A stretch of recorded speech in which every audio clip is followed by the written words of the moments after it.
오늘 선포되어질 하나님의 말씀은 사도행전 13장 13절에서 31절까지 말씀을 보겠습니다. 오늘 오후에는 좀 길어서 교독을 하겠습니다. 제가 한 절 읽고 여러분이 한 절 읽고 해서 한 절씩 교독하겠습니다. 사도행전 13장 13절로 31절까지 말씀을 교독합니다. 바울과 및 동행하는 사람들이 바보에서 배 타고 밤빌리아에 있는 버가에 이르니 요한은 그들에게서 떠나 예루살렘으로 돌아가고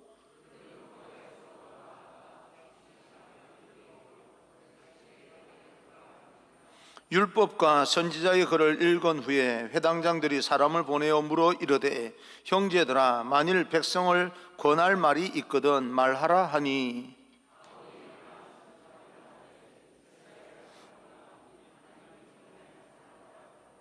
이 이스라엘 백성의 하나님이 우리 조상들을 택하시고 애굽 땅에서 나그네 된 그 백성을 높여 큰 권능으로 인도하여 내사 가나안 땅 7 족속을 멸하사 그 땅을 기업으로 주시기까지 약 450년간이라. 그 후에 그들이 왕을 구하거늘 하나님이 베냐민 지파 사람 기스의 아들 사울을 40년간 주셨다가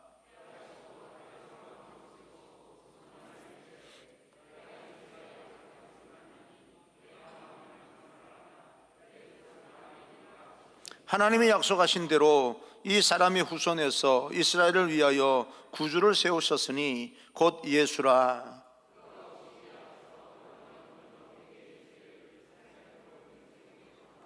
요한이 그 달려갈 길을 마칠 때에 말하되 너희가 나를 누구로 생각하느냐? 나는 그리스도가 아니라 내 뒤에 오시는 이가 있으니 나는 그 발에 신발끈을 풀기도 감당하지 못하리라 하였으니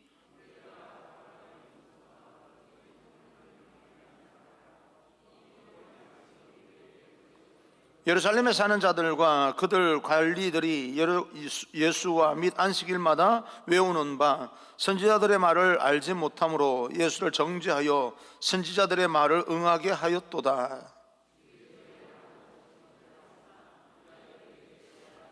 성경의 글을 가리켜 기록한 말씀을 다 응하게 한 것이라. 후에 나무에서 내려다가 무덤에 두었으나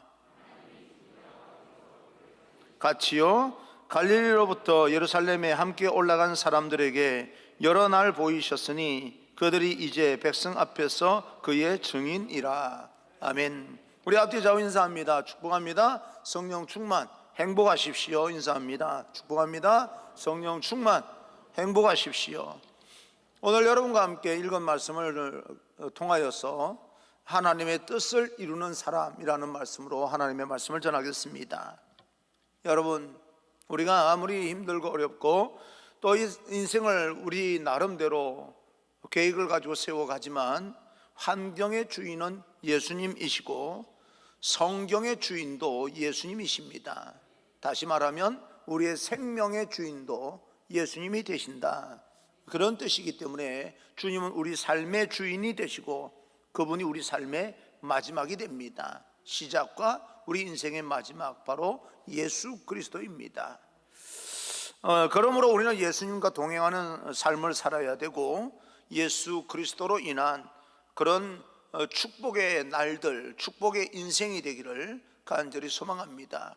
하나님의 크신 은총이 여러분에게 임하기를 원하고, 우리가 또 준비하고 기도하고 마음에 소원하는 대로 오늘 낮에 말씀드렸듯이 마음이 민첩하여서 제 세상의 지식과 총명도 여러분 안에 가득 차 있고 하늘의 지혜로 여러분이 맞이하는 모든 일들을 아름답게 풀어나갈 수 있는, 그리고 모든 것을 극복하고 하늘의 축복을 받고 누릴 뿐만 아니라 다른 사람을 복받게 만드는 그런 귀한 인생이 여러분의 인생이 되기를 간절히 축복합니다. 오늘 바나바와 바울의 1차 전도 여행이 시작되는 장면을 우리는 보고 있습니다. 하나님은 바울과 바나바를 통해서 복음이 단지 한 장소에 머물지 아니하고 복음이 땅끝까지 증거되어야 한다는 것을 말해주고 있습니다.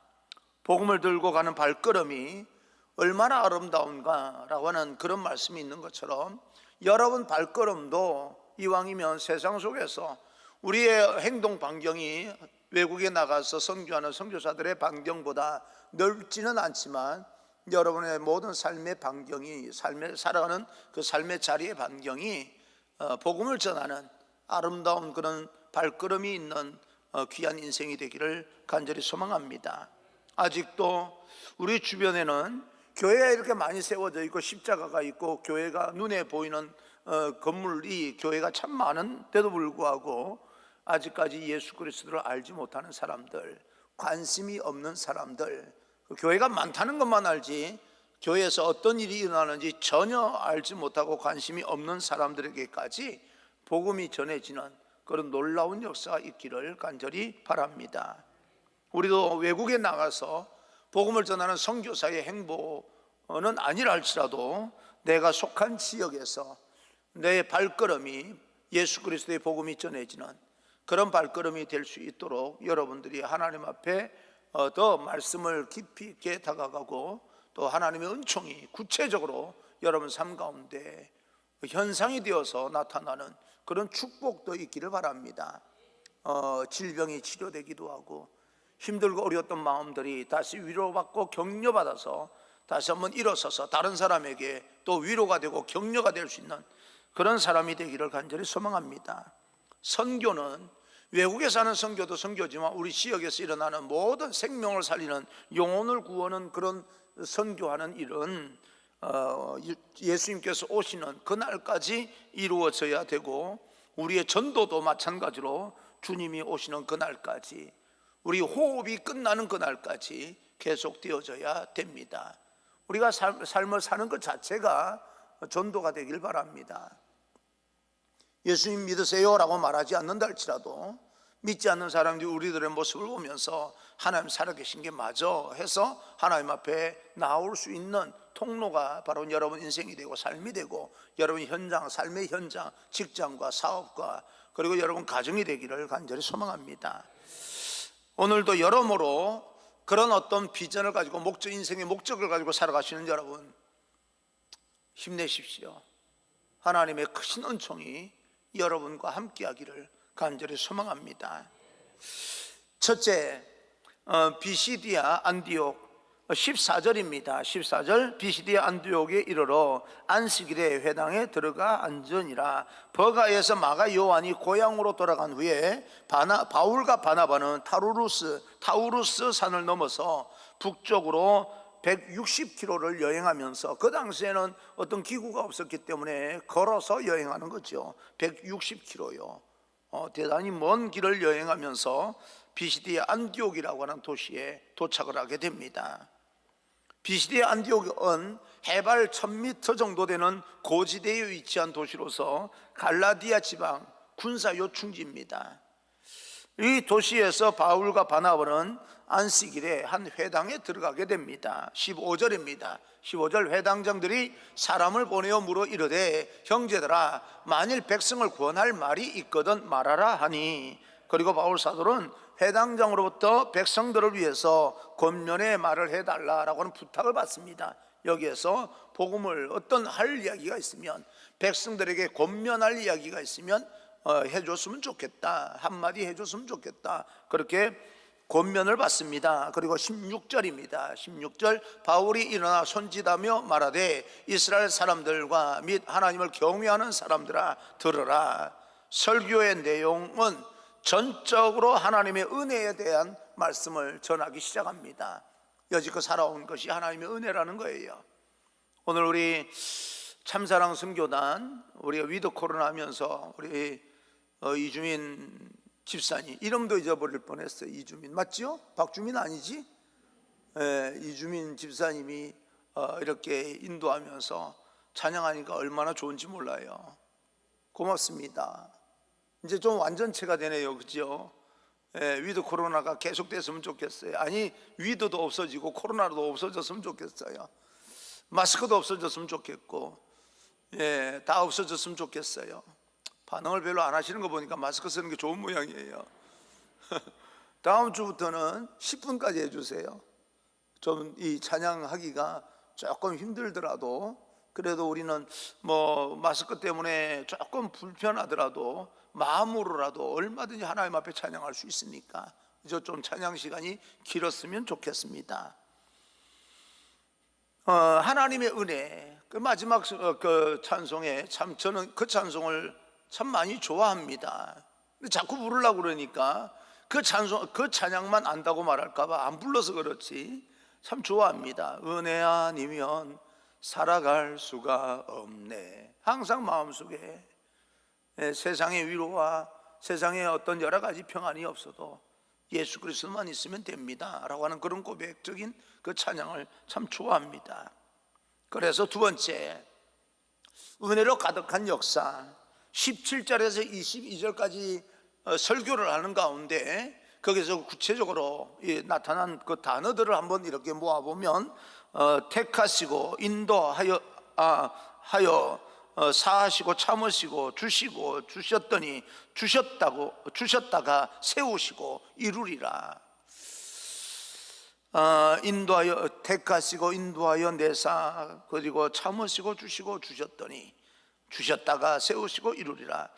그 문장을 연결하는 그런 어떤 단어들을 이렇게 보게 되면 족장 시대에서부터 아브라함에서부터 시작해서 왕정 시대에 이르기까지 역사를 이런 연결하는 단어를 통해서 간략하게 설명을 하고 있는 거예요. 그게 그 당시에 설교였어요.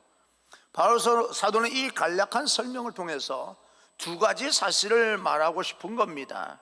하나님께서 이스라엘 백성들의 역사를 주관하셨다는 것과 하나님께서 이스라엘 백성들에게 은혜를 베푸셨다. 하나님의 역사와 하나님의 은혜입니다. 오늘도 다니엘의 이야기가 하나님의 역사와 그 인생 가운데 보이지 않게 하나님의 역사가 있었고 하나님의 은혜가 있어서 그렇게 소원이 성취되는 겁니다. 요셉도 마찬가지입니다. 하나님의 역사가 있고 하나님의 은혜가 있습니다. 성경을 읽어보면 그렇지 않은 사람이 단 한 사람도 없습니다. 그것을 말하고 싶은 거예요. 오늘날도 우리들도 마찬가지로 우리는 힘들고 어렵고 그 순간순간 무너질 때가 있지만 그러나 하나님께서는 여전히 우리를 지키시고 역사하시고 하나님의 은혜로 우리는 다시 한번 일어서게 되고 또 다시 세워지게 되고 승리하게 되고 하나님의 축복을 누리게 됩니다. 이루어지는 축복을 누리게 됩니다. 여기서 기독교 역사관이 무엇인가라고 하는 것을 배울 수가 있는데, 기독교 역사관은 하나님께서 역사하시고 그리고 하나님께서 은혜를 베푸신다. 이것이 기독교 역사관입니다.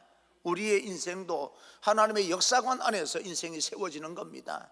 또 진행되어 가고 있고요. 결국은 우리 인생은 하나님으로 인하여서 예수 그리스도로 인하여서 그 은혜로 인하여서 후회함이 없는 그런 인생이 분명히 될 것입니다.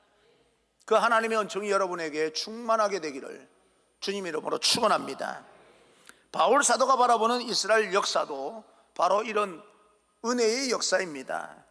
하나님께서 구원자 예수 그리스도를 주시기까지 이스라엘 역사는 하나님의 어떤 이 구원의 어떤 주권적인 역사와 하나님의 보호하심과 인도하심이 있었고, 그리고 예수 그리스도로 말미암아 구원을 받게 만드는 하나님의 은혜가 있었다라고 하는 것을 말하고 있습니다. 떠돌이 나그네를 택하시고 택한 백성을 삼으시고 노예의 삶에서 인도하여 내시고 불순종과 반역의 광야 시대에 하나님께서 참아주시고 또 그 가운데 리더를 세워서 구원자를 이제 주시고 그리고 또 주시고 또 주셔서 나라와 민족을 정복하게 만들고 가나안 땅에 들어가서 정복하게 만들고 하는 모든 것들이 하나님께서 참을 때는 참으시고 세우실 때는 세우시고 그러면서 이스라엘 백성들에게 약속하신 그 언약을 이루어 가시는 하나님의 은혜가 있다라고 하는 겁니다. 그 하나님의 은혜가 우리 삶 가운데 그대로 역사하게 될 것입니다.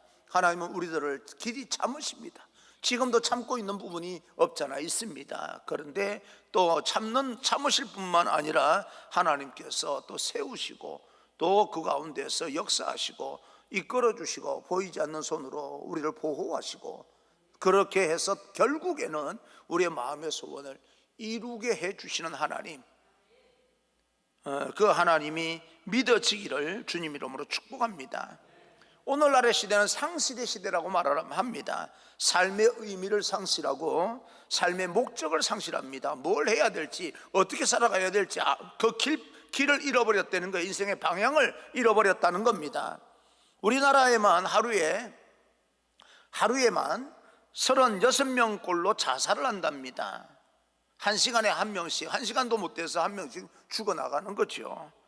자살은 궁극적 의미를 상실한 사람이 선택하는 극단적인 행동입니다.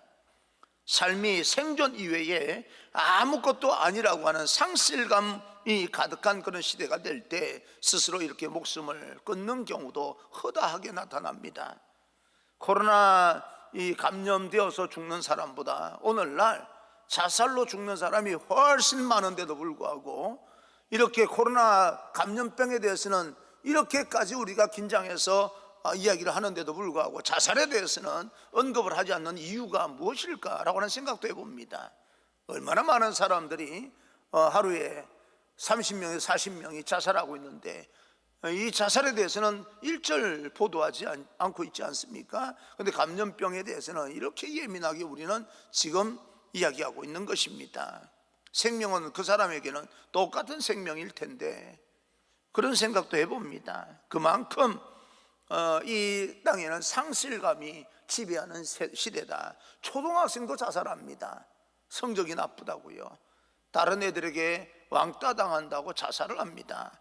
한 어머니가 어린 3살짜리 밖에 안 되는 애를 갖다가 이제 금방 태어난 애를 창문 밖으로 던져서 죽입니다. 그리고 욕조에 담궈서 죽입니다. 여러 가지 일들이 우리 주변에서 일어나는 일들이요, 정말 상상도 못하는 그런 일들이 일어나고 있습니다. 자식이 부모를 죽이는 것이 다반사가 되고 있는 그런 상황입니다. 예전에는 그런 일이 한 건만 보도되어도요 세상에 난리 쳤는데 요즘은요 그런 일이 보도되어도 또 저런 일이 일어났구나라고 고개를 끄덕이는 정도가 되어버렸어요. 더 이상 말이 필요 없는 그런 상실의 시대다, 그렇게 볼 수가 있습니다. 우리 시대는 굉장히 많은 것을 상실하고 있습니다. 코로나 팬데믹을 통하여서 상실된 부분이 또 굉장히 많으리라 생각을 합니다.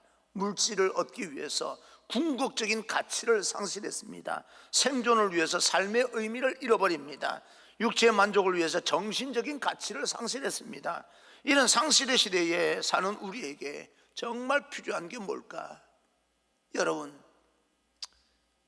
우리가 마음만 먹으면 굶어 죽지는 않지 않겠습니까? 집집마다 여러분 마음만 먹으면 샤워할 수 있는 시설이 갖춰져 있지 않습니까? 여러 가지 우리가 마음만 먹으면 어느 정도 생활을, 삶을 누릴 수 있는 그런 환경이 되었는데도 불구하고 우리는 궁극적인 그런 어떤 인간의 존엄의 가치와 여러 가지 우리가 간직해야 될 가치를 팽개쳐버리고 그런 눈에 보이는 현상만 추구하는 그런 인생이 되어갈 때 언젠가는 이 모든 것들이 무너져 내릴 것이라고 하는 사실을 우리는 알면서도 우리는 그 길로 따라가고 있습니다. 왜요? 우리의 궁극적인 가치, 인생의 가치를 우리도 나름대로 상실했거나 무감각해졌기 때문에 그렇습니다.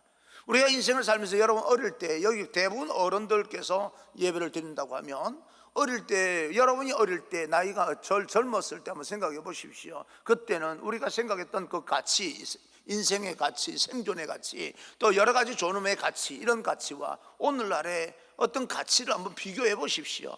우리들도 얼마나 많이 무뎌졌습니까?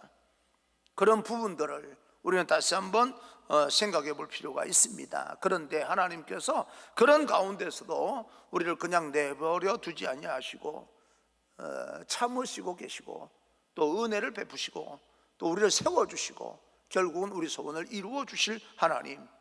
그런데 그 하나님의 역사를 이루어 가는 데는 꼭 필요한 것이 있습니다. 세 번째, 은혜로 세운 사람이 필요합니다. 사울 왕이 다스리던 시대에도 오늘날로 마찬가지로 오늘날처럼 이렇게 심각하진 않았지만 상실의 시대였다, 그렇게 볼 수가 있습니다. 백성들은 유능한 왕을 통해서 영광스러운 나라를 건설하기를 원했지만 그 영광스러운 자기들이 원하는 나라를 건설하기 위해서 신앙의 가치를 좀 더 소홀히 여겨버리는, 그것을 상실하는 그런 이스라엘 백성들. 그러나 백성들은 결국 그 기대를 이제 부응하지 못합니다. 인간이 세운 왕을 통하여서 이스라엘 백성들은 그들이 원하는 나라를 세우지 못합니다. 그럴 때 사울 왕은 내 힘으로도 이런 것이 되는 게 아니었구나 라고 생각을 하고 하나님 앞에 엎드리면 되는데 개인적인 깊은 상실감과 열등감에 빠져서 그 자리를 지키기 위해서만 연연하다가 결국은 악령이 지배하는 그런 어떤 사람이 됨으로 인하여서 모든 것이 무너져 버리고 말았습니다. 그때나 지금이나 우리에게는 여전히 하나님의 은혜가 필요합니다. 이러한 시대에 하나님께서는 철저하게 하나님의 은혜를 기대어 사는 한 사람을 세우게 됩니다. 이새의 말제 아들 다윗입니다. 말제라고 하는 이 하카톤이라고 하는 히브리어 말로는 하찮은 사람, 말제라고 하는 말도 있지만 그 모든 주변 사람들이 전혀 관심을 갖지 않는 하찮은 사람이다, 그런 의미가 포함되어 있습니다. 중요한 자리에는 나서면 안 되는 사람이에요. 너같이 보잘것없는 사람이 이런 데 나오면 안 되는 거야. 너는 여기에 참여할 수 없는 거야. 너같이 보잘것없는 사람이 너는 여기에 참여할 자격이 없는 거야. 이 정도의 이 뉘앙스가 담겨져 있는 그런 사람 누구입니까? 다윗입니다. 우리는 다윗을 위대한 영웅으로 알고 있지만 그 당시 출발할 때는 모든 사람으로부터 하찮게 여김을 받는 사람이었습니다. 그러므로 다윗이 왕이 될 수 있다고 그 당시에 생각하는 사람은 단 한 사람도 없었습니다. 그만큼 사람들은 그를 하찮게 여겼던 거지요.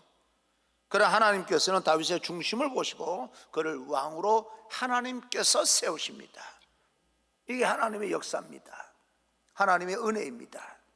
사무엘상 16장 7절을 보게 되면 여호와께서 사무엘에게 이르시되 그의 용모와 키를 보지 말라. 내가 이미 그를 버렸노라. 내가 보는 것은 사람과 같지 아니하니 사람은 외모를 보거니와 나 여호와는 중심을 보느니라. 모든 사람은 눈에 보이는 그런 그럴듯한 사람을 쳐다보지만 야, 그 외모 보고 판단하지 마. 나는 중심을 보는 거야. 그러면서 이 시각 관점을 고쳐줍니다. 외모를 본다라고 하는 것은 능력을 본다는 뜻입니다. 얼마나 중요합니까? 그 사람이 어느 정도의 능력을 가지고 있느냐라고 하는 것은 대단히 중요합니다. 조건을 보는 거예요. 이 사람이 어떤 조건을 가지고 있는지. 그러나 중심을 보신다라고 하는 것은 그 마음을 보시고 그 믿음을 보신다는 거예요. 하나님께서 조건을 보면 무슨 조건을 봐야 되고 하나님께서 능력을 보면 어떤 능력을 봐야 됩니까? 하나님이 능력이 되시고 하나님의 조건이 되어주시면 되는 건데 그 외에 하나님께서 보시고자 하는 것이 무엇이겠습니까? 사람은 능력이 중요하고요, 사람은 조건이 중요합니다. 그러나 하나님께서는 능력과 조건은 그렇게 중요한 게 아닙니다. 왜요? 하나님께서 능력이 되시고 조건이 되시면 되는 거니까요. 그럼 뭐가 중요한 거예요? 그 능력과 조건을 가져다 쓸 수 있는 믿음의 사람이 필요한 거죠. 여러분, 우리가 이걸 잘 이해를 했으면 좋겠습니다. 만약에 여러분들이 세상에서 모든 사람이 하찮게 여기는 사람이라 할지라도 여러분 믿음이 있어서 하나님의 능력과 하나님의 그 놀라우신 그런 어떤 능력을 갖다 쓸 수 있다면, 조건을 만들어 쓸 수 있다면 하나님께서 그 사람을 택하지, 세상에서 모든 사람이 조건 좋고 능력 좋은 사람을 하나님께서 왜 택하시겠습니까? 자기 능력만 믿고 교만하고 자기 조건만 믿고 고개 뻣뻣한 사람을 하나님께 왜 쓰시겠어요? 하나님께서 쓰시는 사람은 내 능력과 내 모든 조건이 있으니, 갖춰져 있으니 그거 갖다 쓸 사람이 필요한 거지요. 그래서 하나님께서는 믿음을 보시는 겁니다. 하나님은 그래서 중심을 보시는 겁니다. 그렇다면 하나님에 대한 믿음에서 우리가 중요한 것이 무엇입니까? 하나님의 은혜를 의지하는 거죠. 오직 예수뿐이네. 정말 예수님만 있었으면 좋겠어요. 고백하는 대로 찬송만 그러는 것이 아니라 여러분 인생 가운데 모든 걸 다 무시하고 그냥 살아라 라고 하는 말은 아니지 않습니까? 그런 가운데일지라도 오직 예수님이면 나는 돼 라고 하는 그 믿음이 있었으면 좋겠습니다. 찬양만 할 것이 아니라 찬양의 가사가 여러분의 고백이 되기를 간절히 소망합니다. 그래서 하나님께서는 다윗이 하나님의 은혜를 철저하게 의지하는 믿음이 있음을 보시고 왕으로 세우셨던 거죠. 하나님께서는 능력과 자격과 조건을, 배경을 보고 쓰시는 것이 아니라 그 사람의 중심, 마음을 보시고 믿음을 보십니다. 그 안에 하나님의 지혜를 집어넣고요, 또 하나님의 영이 가득 차게 만들어서 민첩하게 만듭니다. 지식과 지혜를 풀어갈 수 있는 그런 사람을 만듭니다. 어떤 상황이 다가온다 할지라도 겁먹지 않냐고 그것을 해결하고 풀어나가고 극복하는 사람이 필요한 거예요. 그러기 위해서는 하나님의 능력을 갖다 쓸 수 있는 사람, 그 사람이 필요한 겁니다. 그런데 이것을 하나님의 은혜다라고 이야기를 합니다. 다시 한번 축복합니다. 하나님의 은혜가 여러분 가운데 충만하게 되길 바랍니다. 그래서 네 번째, 하나님 마음에 합한 사람, 22절입니다. 22절, 내가 이새의 아들 다윗을 만나니 내 마음에 맞는 사람이라 내 뜻을 다 이루리라. 다윗의 어디가 그렇게 하나님의 마음에 들었을까? 물론 하나님은 이 다윗은 많은 재능을 가진 사람은 틀림없습니다. 음악을 잘했고요, 시를 적었고, 그리고 또 물맷돌로 이 곰을 쳐 죽이고 맹수들을 내쫓았던 거 보게 되면 굉장히 다른 사람은 하찮게 여겼지만 그러나 다윗은 굉장히 많은 재주를 가지고 있었던 사람인데, 성경을 또 자세하게 읽어보면 그 재능만큼이나 다윗은 결함도 많았던 사람입니다. 결함이 많았다라고 하는 것은 우리처럼 평범한 사람이었다, 그 말입니다. 그 사람들이요, 자기가 가지고 있는 재능이 눈에 띄지 않는 거예요. 워낙 평범하니까 자기들보다 못하는 것처럼 느껴지는 거예요. 그 안에 담겨져 있는 다윗의 재능이 눈에 보이지 않는 겁니다. 왜요? 다윗이 하찮게 여겨져서. 사람이 아주 가볍고 하찮게 여겨지면요, 그 안에 보물이 들어있어도 발견을 못하게 되는 겁니다. 그런 면이 없잖아 있게 되는데 다윗도 그런 사람이었어요. 쉽게 말하면 그는 처음부터 영웅이 아니라 우리처럼 평범한 사람이었고, 우리처럼 다른 사람으로부터 하찮게 여김을 받는 보잘것없는 인생이었다. 그럼에도 불구하고 그는 하나님 마음에 맞는 사람이라고 칭찬을 받습니다. 그 믿음을 보시고요, 그래서 그 안에 있는 이 재능, 보물을 하나님께서 끄집어내게 만드십니다. 여러분들에게도 나름대로 다른 사람이 발견하지 못하는 그런 재능이 있을 것입니다. 사용을 안 하고 다른 사람이 여러분들은 하찮게, 나를 하찮게 여기니까 재능이 발견 안 될 뿐이지, 그런데 하나님께서 그 믿음을 보시고 마음을 보시고 그 모든 외적인 하찮게 여기는 보잘것없는 외적인 부분을 깨뜨려 버리고 그 안에 있는 보물을 드러나게 만드시는 분은 하나님이십니다. 다윗은 주변 환경에 상관없이 하나님을 신실하게 믿는 순수한 믿음이 있었기 때문에 하나님 마음에 흡족하여서 그 안에 보물을 드러내게 되는 겁니다. 나는 여러분 안에 있는 보물이 드러나는 그런 하나님의 백성이 되기를 바랍니다. 여러분 안에 있거든요. 여러분 앞뒤 좌우 인사합시다. 너 안에도 있대. 좀 알려줬으면 좋겠어요. 여러분 안에도 하나님께서 원하시는 보물이 들어 있습니다. 드러나지 않을 뿐입니다. 그것을 드러나게 만드는 것은 믿음입니다. 하나님의 은혜를 의지하게 될 때 여러분 안에 있는 보물이 드러나게 됩니다. 세상 것에 너무 여러분 귀 기울이지 마시고 눈 뜨지 마십시오. 대충 눈 뜨고요, 대충 귀 열고 사십시오. 그런데 하나님의 음성에는 귀를 세밀하게 여시고 세상 천국의 어떤 비밀들은 우리의 영적인 눈을 떠서 희미하게 보던 것이 선명하게 볼 수 있는 그런 영적인 사람이 되기를 간절히 소망합니다. 어디 가다 보면 집을 보니까 와 부럽다, 부러우니까요 그게 확 꽂혀가지고요, 나는 어떻게 하면 저런 집에서 살 수 있을까.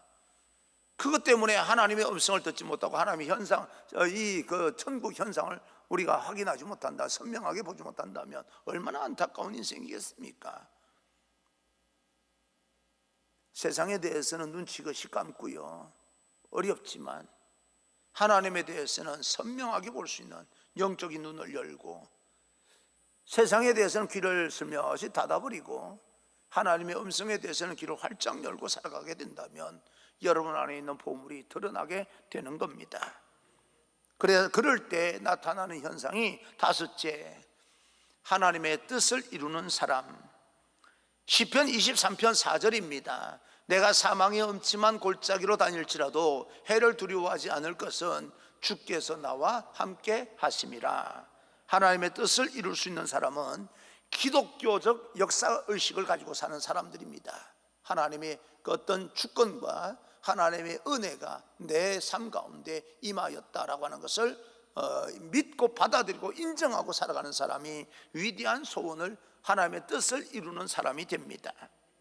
기독교적 역사의식이라고 하는 것은 하나님께서 은혜로 역사를 주관하시고 하나님께서 역사의 주관자이시다라고 하는 그런 것을 우리가 받아들이는 거예요. 그렇게 될 때 우리의 환경이 아무리 어둡고 절망적이라 할지라도 하나님의 은혜가 우리 삶을 인도해 주시고 우리 역사를, 우리 인생의 역사를 주관하신다는 사실을 굳게 믿기 때문에 얼마든지 극복할 수 있고 정복할 수 있습니다. 나는 여러분 한 사람 한 사람, 여러분 자녀들이 그런 인생이 되기를 주님 이름으로 축복합니다. 특히 다윗은 믿기 어려운 상황 속에서 하나님을 더 많이 신뢰하고 의지하지 않습니까? 푸른 초장에서만 신뢰하는 것이 아니라 사망의 음침한 골짜기에서 더 신뢰하는 믿음을 가지게 됩니다. 시편 23편은 푸른 초장에서 인도하시는 하나님의 은혜를 말하고 있지 않습니다. 여러분 그렇게 보시면 안 됩니다. 오히려 시편 23편의 초점은요, 사망의 음침한 골짜기를 지나는 골짜기에서 시작되는 거예요. 푸른 초장에서 시작되는 것이 아니라 골짜기에서 시작되는 겁니다. 그럴 때 하나님께서 나와 함께 하시기 때문에 그 골짜기, 사망의 음침한 절망의 골짜기가 푸른 초장이 된다는 그런 관점이지, 푸른 초장이 관점이 아닙니다. 수많은 그 믿음의 선배들이 하나님의 은혜를 바라보면서 고난의 어떤 이 모든 역경의 용광로를 잘 견뎌내고 그 인생을 순금같이 만들어내는 그런 것을 우리는 잘 보고 있습니다. 그래서 버티고 견뎌내는 그런 믿음을 가지고 있습니다. 오늘도 우리는 하나님의 은혜를 바라보면서 믿음으로 버티고 견디고 그 하나님의 은혜가 결국은 우리를 일으켜 세워주시고 모든 곤경에서 벗어나 갑절의 복을 주신다는 그 믿음을 가지고 우리는 한 걸음 한 걸음 또 도전해 나가는 것입니다. 그래서 우리도 이왕이면 성경을 잘 알았으면 좋겠습니다. 지금 이런 내용을 가지고 사도 바울이 이 회당에 들어가서 말씀을 전하고 있는 거예요. 이 말씀을 전하고 있는 겁니다. 지금 제가 구약 이야기를 하고 있는 것은요, 구약 시대의 어떤 이야기를 해석하는 것이 아니라 바울이 회당에 들어가서 전도를 할 때, 복음을 전할 때 이 말을 지금 전하고 있다는 이야기입니다. 바울이 복음을 전할 때 결국은 모든 이 문제 해결은 결국은 다윗을 통하여서 그렇게 세우신 하나님의 놀라우신 역사와 그리고 하나님의 인도하심을 따라서 결국은 우리 인생의 문제를 해결할 수 있는 예수 그리스도가 태어났다. 지금 그 말을 하고 싶은 거예요. 우리가 예수 그리스도를 믿으라라고 말을 할 때 여러분에게도 이런 지식이 있어서 예수님을 소개할 수 있는 그런 하나님의 사람이 되기를 바랍니다. 여러분 무대 프로 믿는 것도 대단한 믿음입니다. 그냥 믿어지는 것도 참 하나님의 큰 은혜예요. 그냥 믿어지는 수준에서 좀 더 성숙해져서 하나님의 말씀을 더 많이 사랑하고 연구하고, 그래서 여러분 지식으로 또 가지고 있으면서 사람들에게 전달할 수 있는 데까지 나아갈 수 있기를 간절히 소망합니다. 이렇게 구약에 대해서 정통한 이 사도 바울이요, 결국은 예수 그리스도를 소개하고 있습니다. 29절 30절입니다 성경에 그를 가리켜 기록한 말씀을 다 응하게 한 것이라. 후에 나무에서 내려다가 무덤에 두었으나 하나님이 죽은 자 가운데서 그를 살리신지라. 그 사도 바울이 이스라엘의 구약의 역사를 이어서 신약의 세례 요한 그리고 동정녀 마리아를 통해서 오신 이 모든 것의 결론이 예수 그리스도라고 하는 겁니다. 성경에 그를 가리켜서 기록한 말씀이 다 성취된 것이다, 그렇게 말하고 있습니다. 주님은 성경을 완성하신 분입니다. 율법을 완성하신 분이고 십자가의 복음을 완성하신 분이고 결국 우리 인생을 완성시키실 분이 바로 예수 그리스도입니다. 돈이 여러분 인생을 완성시키는 게 아닙니다. 여러분 지식이 여러분 인생을 더 풍요롭게 할 수는 있지만 여러분 인생을 완성시키는 것은 결국은 예수 그리스도입니다. 십자가에 죽은 예수님이 무덤에 들어가고 사흘 만에 부활하셔서 하나님께서 저를 살리셔서 우리 인류를 구원하셨다라고 하는 것이 바로 사도 바울이 회당에서 그들에게 전하는 복음의 결론입니다. 이 말씀이 오늘날 시대에도 들려지게 된 것이 하나님의 은혜죠. 그 당시에 회당장이 이 백성들에게, 이 모인 사람들에게 전할 말, 권면할 말이 뭐냐라고 묻지 않았다면 이 말씀이 전해지지도 않았을 거예요, 오늘날 우리들에게도. 그러나 그때 그 회당장이 전해달라는 말을 하는 바람에 오늘날 우리에게까지 이 복음이 전해지게 된 겁니다. 어떤 복음요? 여러분 인생의 마지막 결론은 예수 그리스도입니다. 바울의 관심에는 구약이나 율법에 있는 것이 아닙니다. 바로 이 모든 것을 통하여 나타난 예수 그리스도의 그의 관심이 집중되고 있는 겁니다. 여러분, 우리의 진정한 관심은 코로나 팬데믹 시대를 어떻게 지나갈 것인가라고 하는 것이 아닙니다. 이 코로나 팬데믹을 통하여서 우리는 어떤 것을 성찰해야 될 것이고, 코로나 팬데믹을 지나가고 나면 하나님께서 우리에게 주신 그 생명, 꿈틀대는 부활의 생명을 가지고 어떻게 우리 인생을 정상적으로 만들 것인가라고 하는 것이 아니라 창조의 삶을 만들어 갈 것인가라고 하는데 관점이 있는 것이지, 코로나 팬데믹에 관점이 있는 것은 아닙니다. 우리는 그렇게 살아가야, 정상적인 삶도 우리의 관점이 아닙니다. 앞으로 되어지는 모든 삶은 하나님께서 우리에게 주시는 그 생명을 가지고 창조적으로 우리가 만들어가야 될 세상이지, 옛날처럼 돌아가는 정상적인 삶을 꿈꾸며 살아가는 것이 아닙니다. 그것이 우리 관심이 아닙니다. 다시 말하면 성경도 그렇고 우리 인생도 그렇고 예수 그리스도가 아니면 풀리지 않습니다.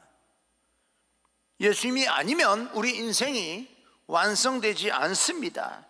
주님을 통해서 성경이 완전한 책이 되고 하나님의 말씀이 완전한 하나님의 말씀으로 우리에게 전달된 것처럼 오늘날 우리 인생도 예수 그리스도가 아니면 풀리지 않는다는 사실을 믿으시고, 과정 중에 하나하나 풀려가는 느낌을 받을지라도 그건 풀린 게 아니에요. 느낌일 수밖에 없고 과정일 수밖에 없습니다. 우리 인생의 결론은 예수 그리스도입니다.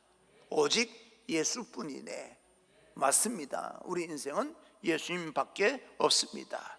성경의 주인 되시는 주님을 만나 여러분 인생 결코 후회함이 없는 그런 인생이 되시길 바라고, 코로나 팬데믹이다, 그리고 또 여러 가지 주변 사람들이 하는 이야기에 너무 귀 기울여서 위축되거나 여러분 마음과 믿음이 무너지는 그런 현상을 일으키지 말고, 그럼에도 불구하고 변함없이 하나님 앞에 기도하고 민첩한 마음을 가지고 지혜와 총명을 가지고 지식과 또 여러 가지 여러분이 가지고 있는 그런 어떤 이 하나님이 주신 재능을 통하여서 여러분 삶의 현장에서 모든 것을 넉넉히 극복하고 승리하는 그런 하나님의 거룩한 백성, 세상이 감당하지 못하는 거룩한 하나님의 백성으로 살아가시기를 주님 이름으로 축원합니다. 우리 인생의 열쇠는 예수님께 달렸고 결론도 예수님이십니다.